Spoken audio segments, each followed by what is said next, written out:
Graça e paz, povo de Deus. Amém? O pastor está com a voz rouca, mas com muita vontade de ministrar a palavra. Graça e paz a todos que nos acompanham pelo canal do YouTube, pelo Facebook. Que o Senhor possa abençoá-los grandemente nesta noite com a ministração da palavra de Deus. E nesta noite queremos tratar do tema o poder do contentamento e a paz de Cristo. Contentamento e paz em Cristo. Amém, queridos? Nós vamos falar sobre isso nessa noite. Por isso eu gostaria que você abrisse a palavra de Deus na epístola de Paulo aos Filipenses, capítulo 4.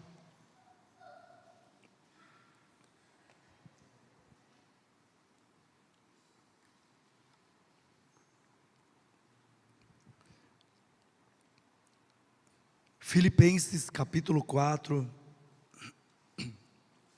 eu vou ler do versículo 10 até o versículo de número 20. Gostaria que os irmãos em casa, aqui mesmo, acompanhem pela própria epístola, porque eu vou passear nessa epístola hoje, ok? Então, Filipenses capítulo 4, versículo 10 diz assim: fiquei muito alegre no Senhor, porque agora, uma vez mais, renasceu o cuidado que vocês têm por mim. Na verdade, vocês já tinham esse cuidado antes, só que lhes faltava oportunidade. Digo isto não porque esteja necessitado, porque aprendi a viver contente em toda e qualquer situação. Sei o que é passar necessidade, e sei também o que é ter em abundância. Aprendi o segredo de toda e qualquer circunstância, tanto de estar alimentado, como de ter fome, tanto de ter em abundância, como de passar necessidade. Versículo 13, todos. Vocês estão fracos, hein? Vamos lá de novo? Versículo 13. Agora como um brado, vamos lá. Amém. Vamos lá, vamos continuar a leitura. Versículo 14 diz assim: No entanto, vocês fizeram bem, associando-se comigo nas minhas aflições. E como vocês, filipenses, sabem muito bem, no início da pregação do Evangelho, quando parti da Macedônia, nenhuma igreja se associou comigo nessa questão de dar e receber, exceto vocês, somente. Porque até quando eu estava em Tessalônica, por mais de uma vez, vocês mandaram bastante para as minhas necessidades. Não que eu esteja pedindo ajuda, pois o que realmente me interessa é o fruto que aumente o crédito na conta de vocês. Recebi tudo e tenho até de sobra, estou suprido, desde que Epafrodito me entregou o que vocês me mandaram, que é uma oferta de aroma agradável, um sacrifício que Deus aceita e lhe agrada. E o meu Deus, segundo a sua riqueza, em glória, há de suprir em Cristo Jesus tudo aquilo de que vocês precisam. A nosso Deus e Pai, seja a glória para todos sempre. Amém. Senhor, obrigado pela tua palavra que foi lida. Fala aos nossos corações agora. Que, ó Deus, a exposição da Tua palavra venha, ó Deus, aumentar a nossa fé em Ti, venha nos fortalecer, e que o Teu nome, Senhor, seja glorificado nesta noite, por meio da exposição da Tua palavra, em nome de Jesus, amém. Queridos, essa carta Paulo escreve, e Paulo por 16 vezes, nesta epístola, 16 vezes, isso mesmo, 16 vezes ele vai usar a palavra alegria e a palavra regozijo. Paulo está preso, queridos. Essa é uma das epístolas da prisão. Paulo está preso, e no entanto, o grande apóstolo Paulo, preso, ele vai escrever esta carta aos crentes que estão na cidade de Filipos, uma colônia romana, uma colônia que antes mesmo de ser uma colônia romana, ela tinha sido ali organizada por Felipe, pai de Alexandre o Grande, e ali então se tornou ali uma cidade muito importante, e ela agora é uma colônia romana. Os cidadãos que estão ali em Filipos são romanos, na sua grande maioria. Poucos judeus estavam ali, poucos judeus.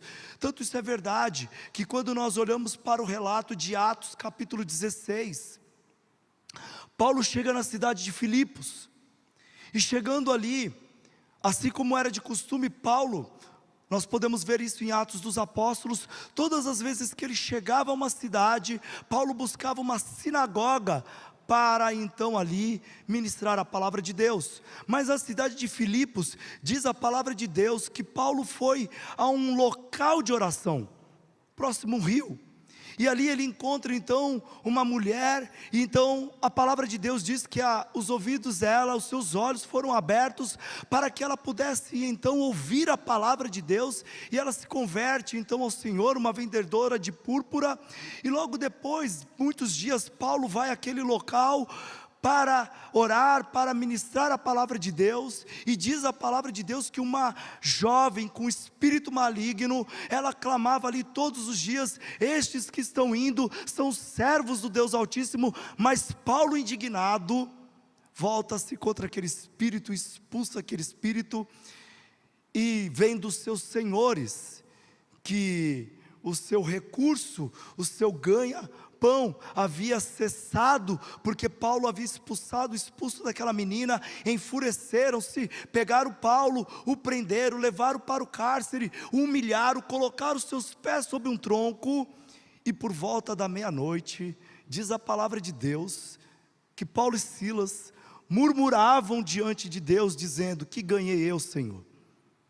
Preguei tua palavra, pessoas se converteram, e o que eu ganhei, Senhor? Essas algemas, os meus pés aqui presos. Foi isso que ele disse? Não, diz a palavra de Deus que por volta da meia-noite, Paulo e Silas louvavam ao Senhor, adoravam ao Senhor. O cárcere se abre, e ali nós temos uma história maravilhosa então, de como a igreja, ela começou então naquela cidade. Alguns anos depois, Paulo então agora preso, numa outra situação, numa outra circunstância, Paulo está preso, e Paulo agora escreve então para os crentes que estão na cidade de Filipos, uma carta pessoal, talvez a carta mais pessoal do apóstolo. Paulo amava muitos aqueles crentes que estavam em Filipos, e diz a palavra de Deus que Paulo fala sobre alegria. Mas eu pergunto aqui para vocês esta noite, para você que está aí no YouTube,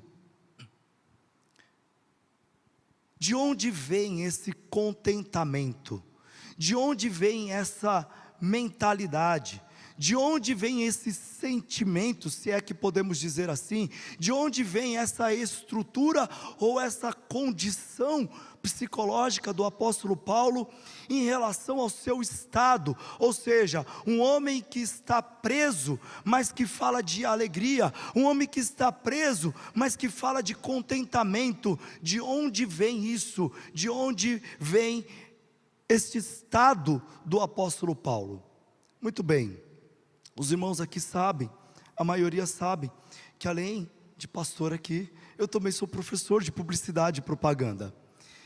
E nós vivemos uma sociedade que é uma sociedade movida pelo consumo. É uma sociedade de consumidores, e não há problema nenhum no consumo. Não há problema nenhum que o irmão possa comprar um smartphone novo. Não há problema nenhum que o irmão, ele adquira bens. Pelo contrário, que os crentes sejam abençoados, né, Lázaro? Que os crentes ganhem muito bem, e tenham bens, e tenham posses, e que o Senhor seja glorificado com tudo isso. Não há problema nenhum nisso. Mas nós vivemos uma sociedade, que é uma sociedade que vive do consumo, que é orientada pelo consumo, e a publicidade ela é o grande motor deste consumo todo, estimulando as pessoas a consumirem. A publicidade, a sua linguagem, a linguagem da publicidade, da propaganda, é a linguagem da sedução. Procura envolver as pessoas e estimular as pessoas a comprarem, mesmo quando não há necessidade de você ter aquele objeto. Portanto, nós vivemos uma sociedade onde o consumo ele é estimulado constantemente. Alguns pensadores, como por exemplo, Zygmunt Bauman, que já faleceu aos 93 anos, escreveu 44 obras, e das suas 44 obras ele fala muito sobre a questão da modernidade líquida. E uma das suas frases é muito interessante, ele fala assim: novas necessidades exigem novas mercadorias, que por sua vez exigem novas necessidades e desejos. Não deve haver satisfação, mas um prazer momentâneo pela aquisição de novas coisas, com base no excesso e também no desperdício. Um outro autor chamado Gaius Lipovetsky, ele escreveu 2 obras importantes, uma delas chamada A Era do Vazio, e a outra chamada O Império do Efêmero. Ele afirma o seguinte: a sociedade de consumo propõe incessantemente novos desejos, podemos e queremos cada vez mais. Nas sociedades tradicionais havia infelicidade, claro, mas ela era ligada a Deus, à ordem das coisas. Agora, sofremos por não ter nossos desejos satisfeitos e não compreendemos que não somos felizes. Então a nossa sociedade hoje é uma sociedade totalmente voltada para o consumo. E qual é a grande consequência disso tudo? A grande consequência, ou aliás, eu não estou aqui me referindo apenas à publicidade, porque ela é apenas um dos motores que faz isso, ela é apenas uma das causas disso tudo, mas dentro da nossa sociedade nós podemos perceber que o consumo, o excesso do consumo, o consumismo pelo consumismo, tem levado a outras situações. Pessoas têm sofrido por causa de ansiedade, não é verdade? Angústia, depressão, que são 3 conceitos diferentes, mas que estão interligados, e muito próximo dessa questão que eu estou colocando aqui, que é o problema do consumo pelo consumo. Então hoje nós encontramos aí, por exemplo, dados da OMS, que vai dizer que mais de 50% das pessoas que passam pelos hospitais são vítimas de ansiedade. Olha só, nós vamos ver hoje casos de adolescentes, de jovens, e pior, de crianças, que estão sofrendo por motivos de ansiedade, por motivos de crise de ansiedade, por motivos de angústia, aquele aperto no coração, aquilo que faz com que as pessoas tenham uma sensação de abafamento, de que elas estão sendo oprimidas, de que elas estão sendo sufocadas. Este sentimento tem tomado conta de muitas pessoas em nossa sociedade, e muito disso se dá também, eu não estou dizendo apenas ou unicamente, mas também pelo excesso de estímulo ao consumo. Então a publicidade, ela faz isso, ela estimula as pessoas ao consumo. O indivíduo vai lá e compra um smartphone de última geração, e o smartphone tem inúmeros recursos, um verdadeiro aparelho que te leva para a NASA, mas você nem explorou os recursos daquele aparelho, e a publicidade já está dizendo que você precisa ter um outro, melhor, porque aquele já se tornou obsoleto. Então essa é a nossa sociedade, onde as pessoas estão consumindo, esse é o motor, essa é a forma como hoje nós encontramos o meio pelo qual a economia ela se movimenta, porque é necessário que produtos sejam anunciados, que produtos sejam, que se fale dos produtos. As empresas, elas investem um grande montante em campanhas de publicidade e propaganda. Só para que vocês tenham uma ideia, grandes empresas, grandes bancos, investem mais de 15% da sua lucratividade com investimento, eles chamam isso de investimento, em campanhas de publicidade e propaganda. Portanto, pode ter certeza, todos que estão sentados aqui, e todos que nos acompanham pelo YouTube, foram influenciados em algum momento ou outro pela publicidade e a propaganda.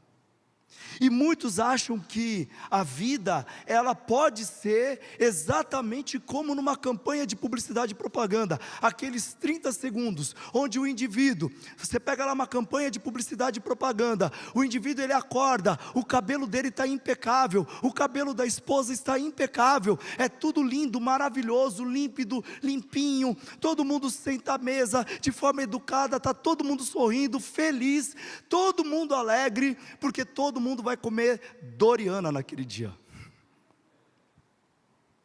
A mulher pode estar no pior dia da sua vida, naquele dia da TPM, mas ela está feliz porque ela usa Always. Olha isso, como que ela vai ser infeliz dessa forma?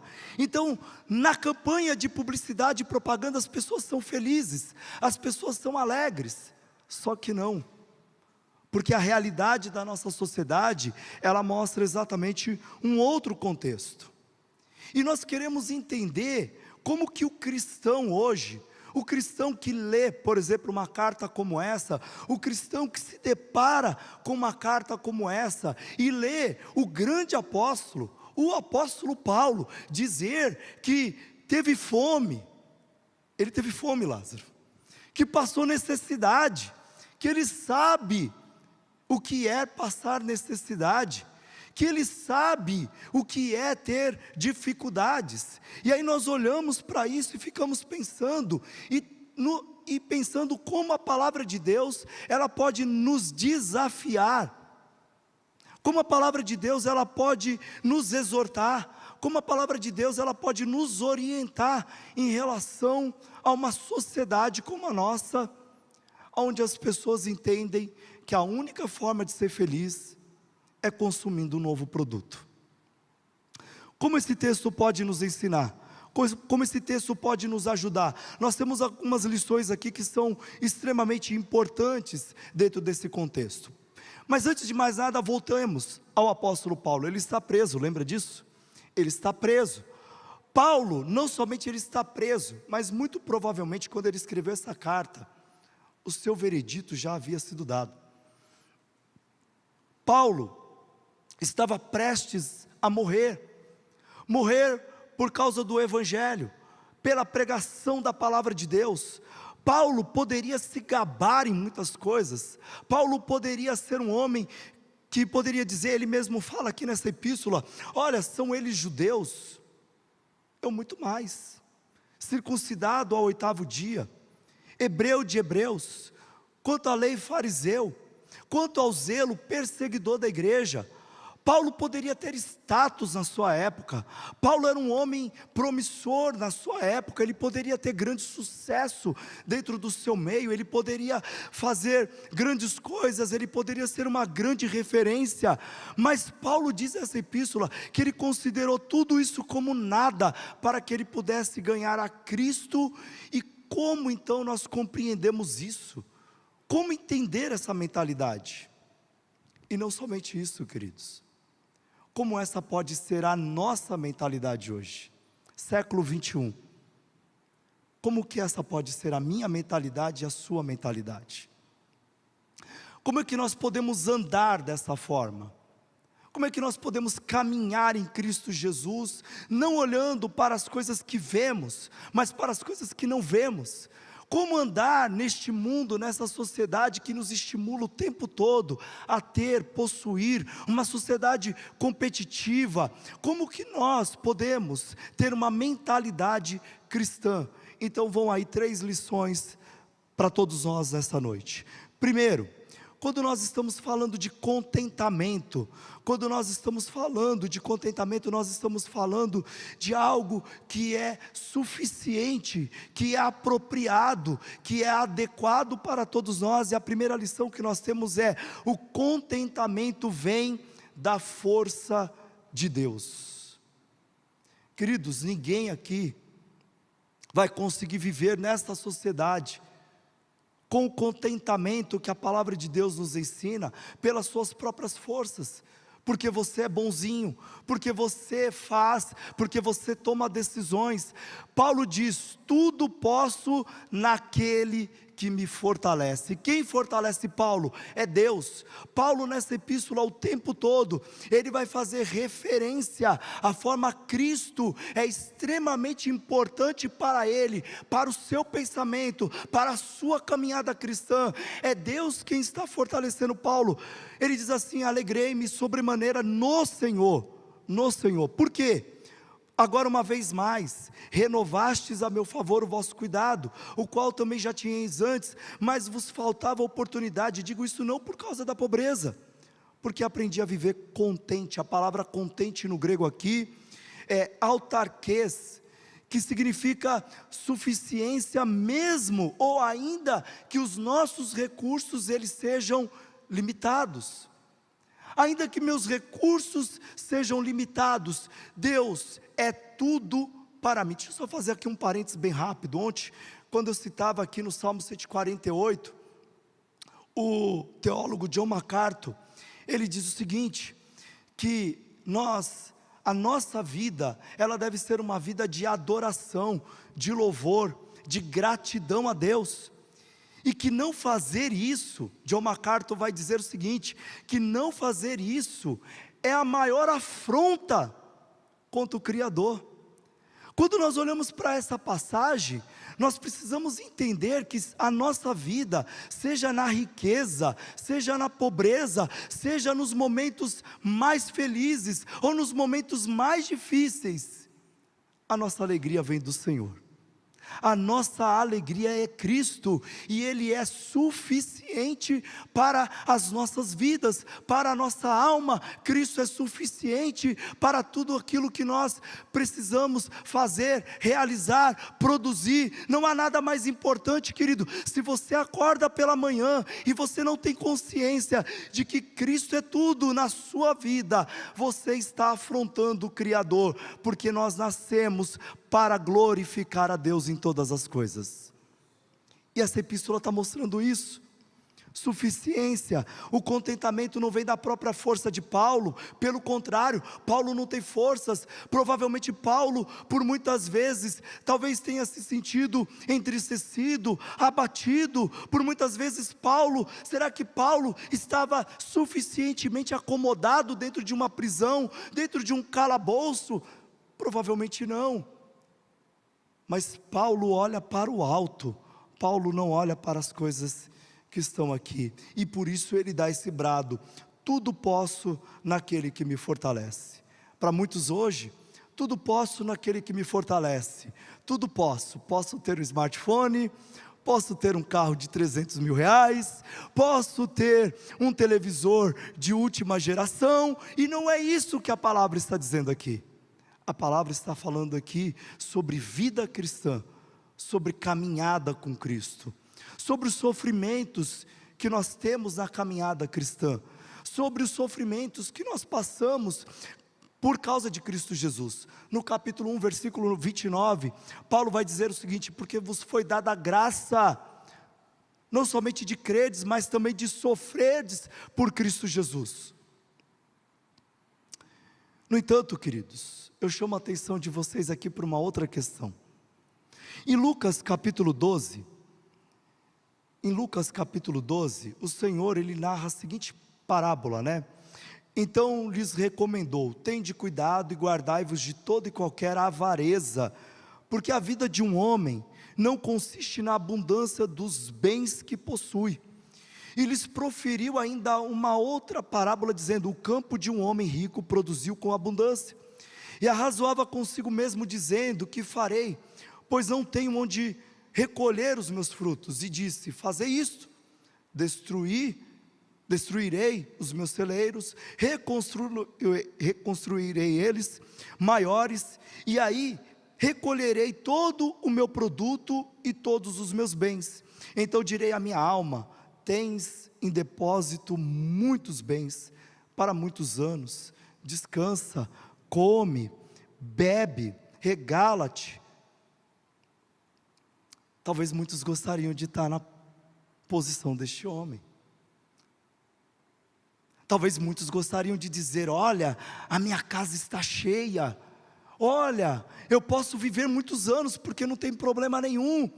Olha, eu estou cheio de coisas, eu tenho carros, eu tenho empregados, eu tenho, enfim, a minha vida está abastada. E o sujeito bate no peito e diz: olha, tenho muito e muita abundância para muitos anos. Mas a palavra de Deus nos chama a atenção: louco, esta noite pedirão a tua alma, e o que tens preparado, para quem será? O cristão, como eu falei, pode prosperar, não há problema nenhum nisso. Mas nós prosperamos para a glória de Deus. E se empobrecemos para a glória de Deus. E se passamos alguma dificuldade, é para a glória de Deus. Mas se temos em abundância, é para a glória de Deus, porque essa é a nossa mentalidade. É assim que nós sentimos, é assim que nós caminhamos, e não porque somos bons, mas é o poder de Deus, é a graça de Deus, é Jesus Cristo em nossas vidas, que nos leva a pensar dessa forma, a andar dessa forma, a caminhar dessa forma, não valorizando as coisas que temos aqui no mundo, mas valorizando o fato de que estamos com o Senhor. Veja o Salmo 127, enquanto eu bebo uma água, abram a Bíblia aí no Salmo 127. Diz assim a palavra de Deus. Se o Salmo 127, desculpa, Salmo 128, põe aí para a gente, Salmo 128, 1. Desculpa, irmãos, pula um salmo aí.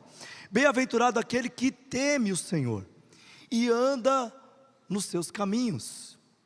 Você comerá do fruto do seu trabalho. Será o quê?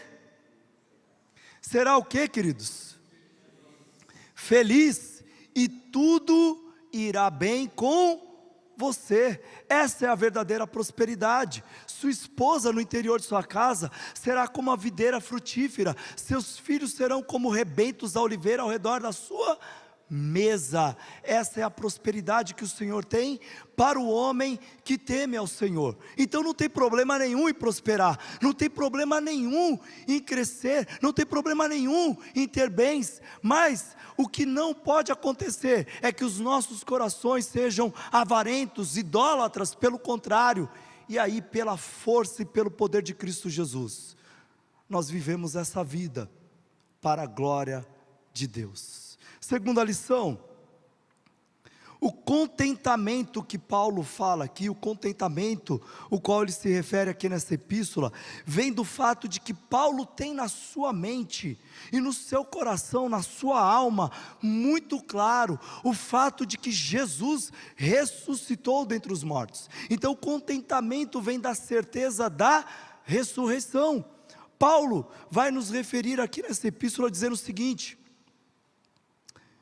quero ainda, irmãos, cientificar-vos de que as coisas que me aconteceram têm antes contribuído para o progresso do Evangelho. Veja só, Paulo está dizendo: eu estou algemado, eu estou preso, mas as minhas prisões, estas algemas têm contribuído para a pregação, para a propagação do Evangelho. É isso que Paulo está dizendo aqui.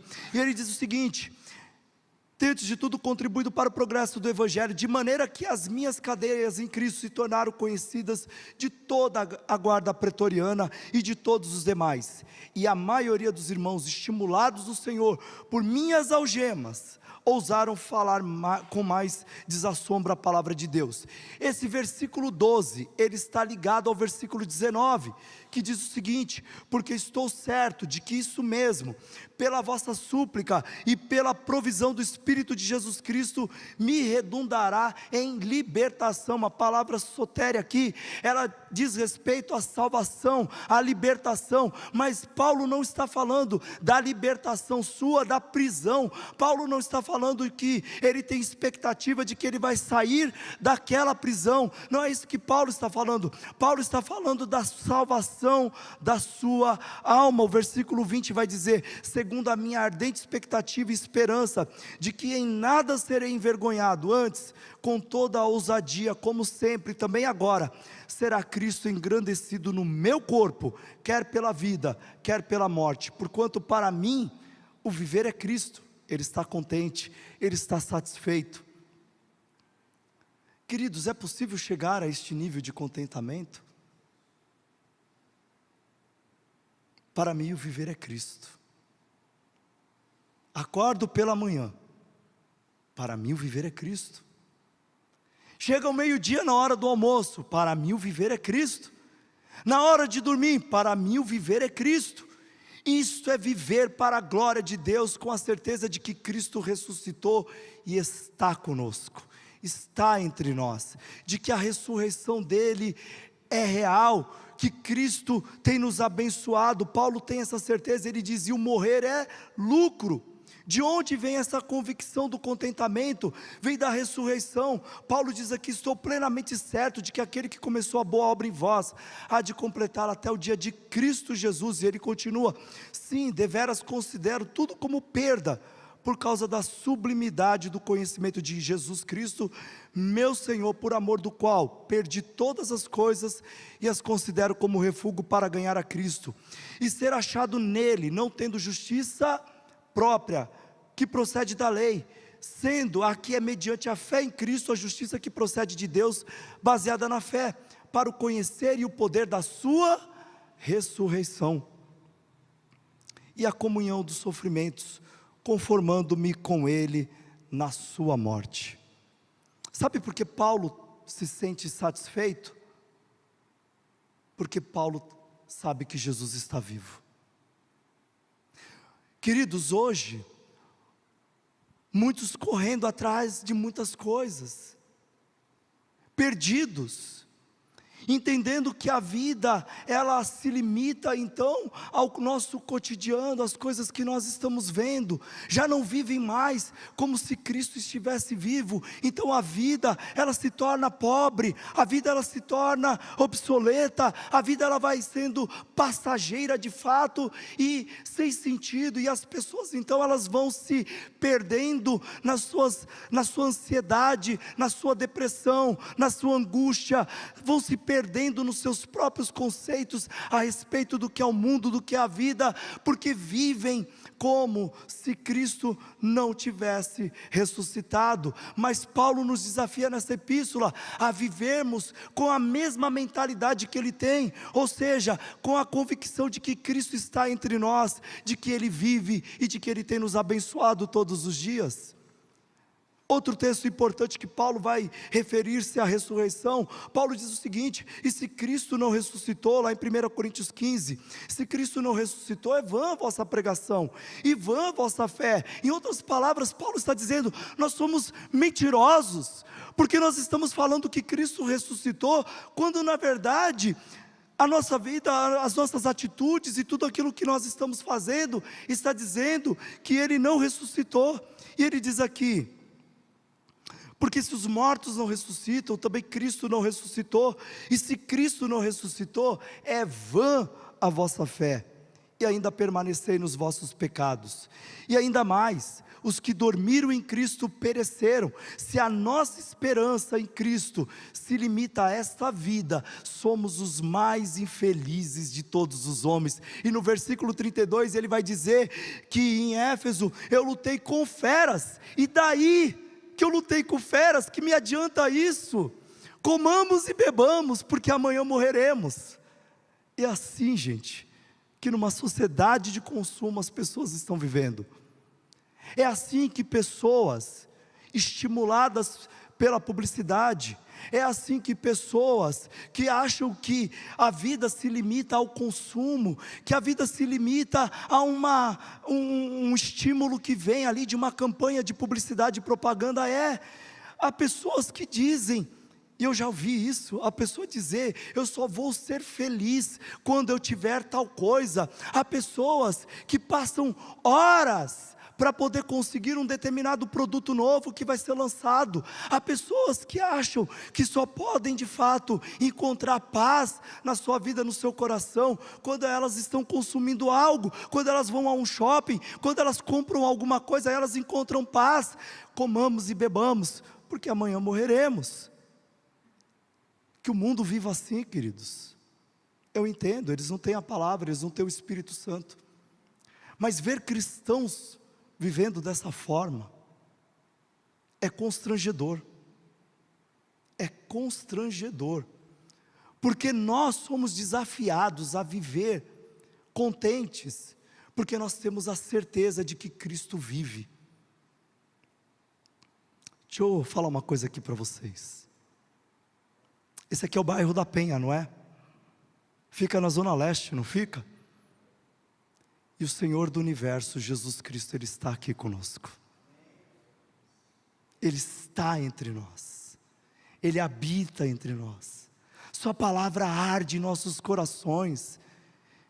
Porque nós temos a convicção da ressurreição, nós sabemos que Cristo vive, e porque Cristo vive, eu posso então viver a minha vida, caminhar, viver os meus dias, me alegrar com os meus filhos, viver a minha vida com a minha família, com a igreja, porque eu creio na ressurreição, no poder da ressurreição, e isso faz com que eu possa então viver contente, satisfeito, para a glória de Deus Pai.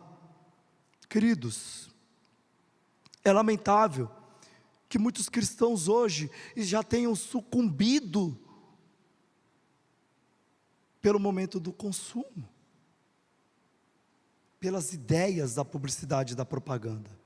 Há um autor chamado Everardo Rocha, que ele diz que a publicidade vende mais conceitos do que produtos. E as pessoas são influenciadas pela publicidade, pelo modus vivendi que nós vemos aí na nossa sociedade.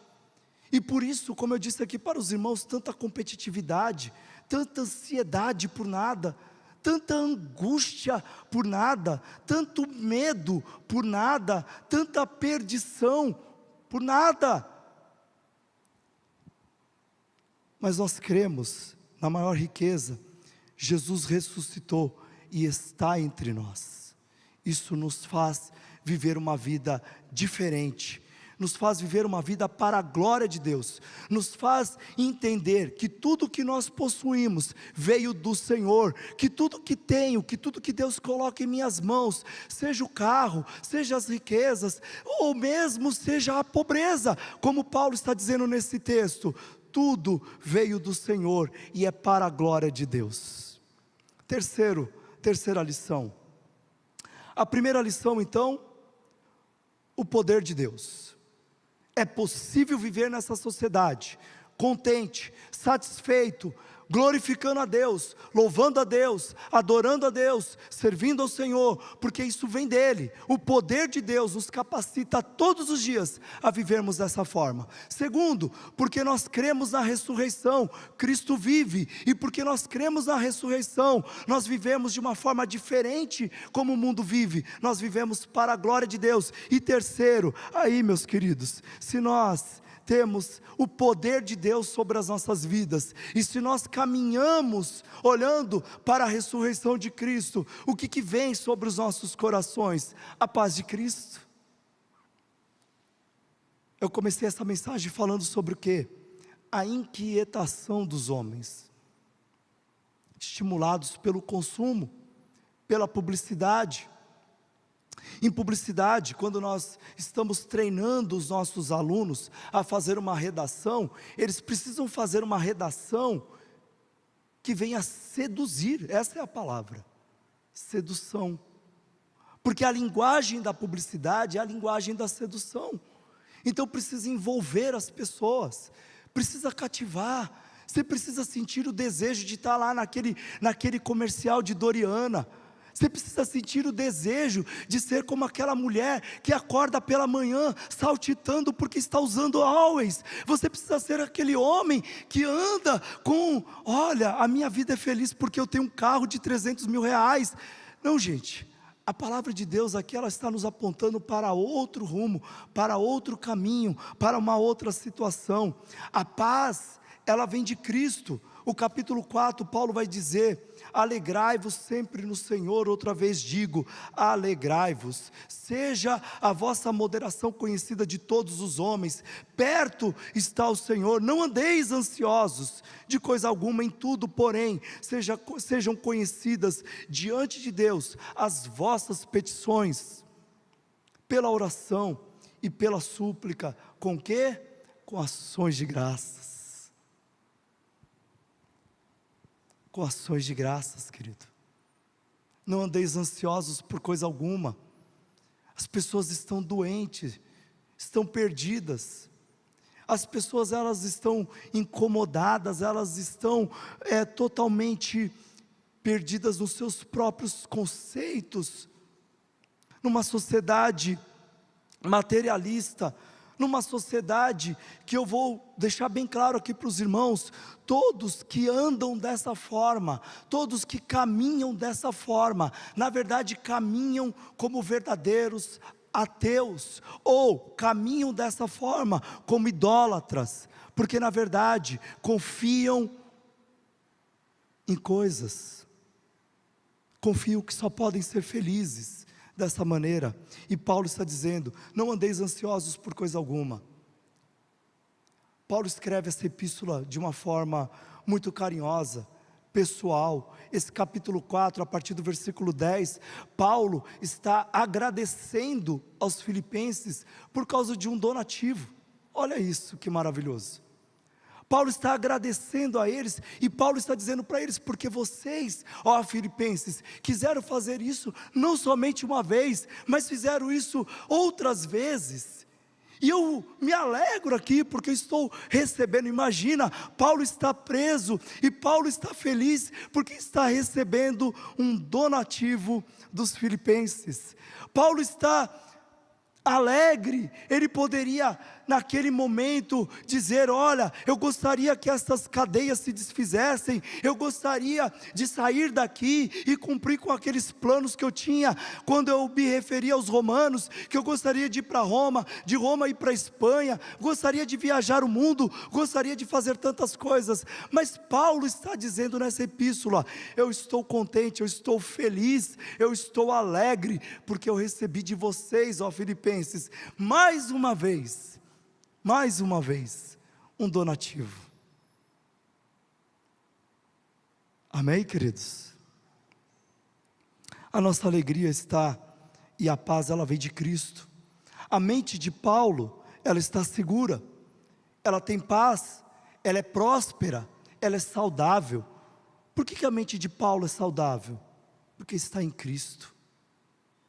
A mente de Paulo não está, aliás, ele refere-se aos seus inimigos aqui, dizendo que eles só pensam nas coisas terrenas. É claro que nós estamos aqui numa distância.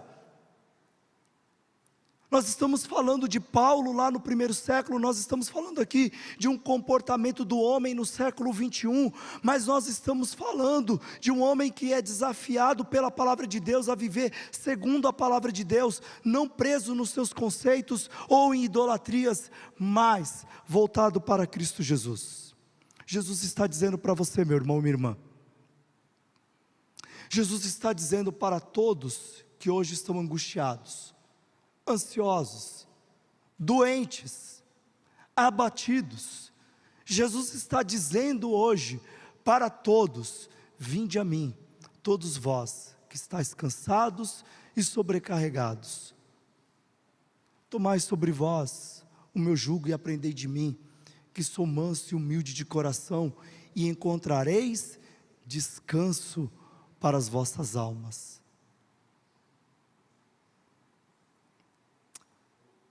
Por que passar tanto tempo correndo atrás do nada, irmãos?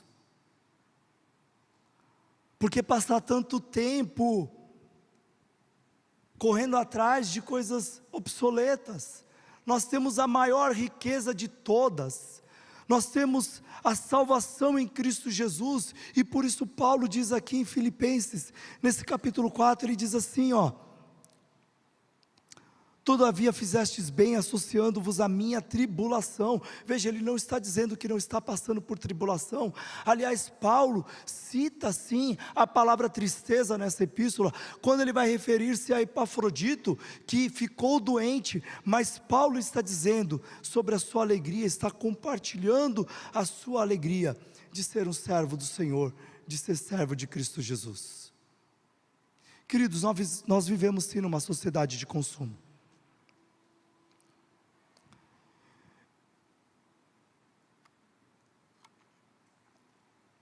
Como eu falei para os irmãos, eu também sou professor de publicidade e propaganda. E é duro. É difícil. Então, ensinar técnicas que vão estimular as pessoas ao consumo. Peças de publicidade e propaganda. O que é uma peça de publicidade e propaganda? Um jingle. Sabe aquela musiquinha chata que vai ficar na sua cabeça, que você vai dormir com aquele pesadelo? Sabe? É aquilo. Spot, outdoor, buzzdoor, peças de publicidade e propaganda que nós vemos hoje nas mídias online, peças de publicidade e propaganda que nós vemos aí e encontramos em todos os lugares, o tempo todo, falando que você merece, que você é forte, que você consegue, que você merece ter, que você tem que ter, que você precisa ter, colocando na sua mente e no seu coração, muitas vezes, necessidades totalmente obsoletas. Mas nós, como cristãos, queridos, nós precisamos olhar para a palavra de Deus e nos contentarmos em Cristo Jesus. Eu digo isso porque hoje muitas pessoas estão doentes, sim, muitas pessoas estão abatidas, muitas pessoas se entristecem porque não tem o produto que o outro tem, muitas pessoas se entristecem porque não tem o que o outro tem, muitas pessoas ficam abatidas porque não conseguem chegar a um status que ela gostaria de chegar. Queridos, nós temos tudo, nós temos o poder de Deus, a certeza da ressurreição e a paz de Cristo que excede todo entendimento. Nós somos felizes. E aí sim nós podemos gritar, unânimes: tudo posso, tudo posso, amém? Que o Senhor possa fortalecer a sua vida, meu irmão, que o Senhor possa abençoá-lo grandemente, que o Senhor possa te conduzir por caminhos mais tranquilos, em Cristo Jesus, na paz de Cristo Jesus, menos ansioso, mais calmo, mais tranquilo, porque Cristo é a nossa paz. Gostaria de orar por vocês nesta noite. Acho que a minha voz ainda me permite orar. Os irmãos, vamos nos colocar de pé e vamos orar ao Senhor. Pai querido, Pai amado, Tu és maravilhoso, Senhor, e nós queremos Te adorar, ó Pai, e viver uma vida agradável a Ti. Senhor, nós somos todos os dias bombardeados, ó Pai, com mensagens de publicidade e propaganda, que procuram dizer que só seremos felizes se tivermos tal e tal coisa. Por isso, meu Senhor, muitas pessoas estão abatidas, com ansiedade, com angústia no coração, perdidas, ó Pai, por assim dizer, ó Deus, até mesmo em muitas dívidas, ó Deus. Senhor, em nome de Jesus, ó Pai, Ajuda-nos pelo poder do Teu Espírito a andarmos em Cristo Jesus. Ajuda-nos, ó Deus, Senhor, a cada dia das nossas vidas, a acordarmos com a convicção de que Jesus vive e que nós vivemos com Cristo Jesus. Ó Deus, traz ao coração dos Teus servos e das Tuas servas a paz de Cristo, a paz que excede todo entendimento. Abençoa os Teus servos, as Tuas servas, renova as nossas forças, nos abençoa, Pai, nos fortalece, Senhor, e nos livra do mal, nos livra, ó Pai, destes apelos que muitas vezes procuram nos afastar de Ti, ó Pai. Glorifica o Teu nome por meio da Tua igreja, Senhor. E ainda que haja dificuldades, pobreza, ou mesmo abundância, ainda que haja, Senhor, escassez, ou que haja muito, mas que tudo seja para a glória do Teu nome, Senhor. Ajuda-nos a pensarmos dessa forma, Pai, em nome de Jesus, Teu Filho amado. Amém e amém.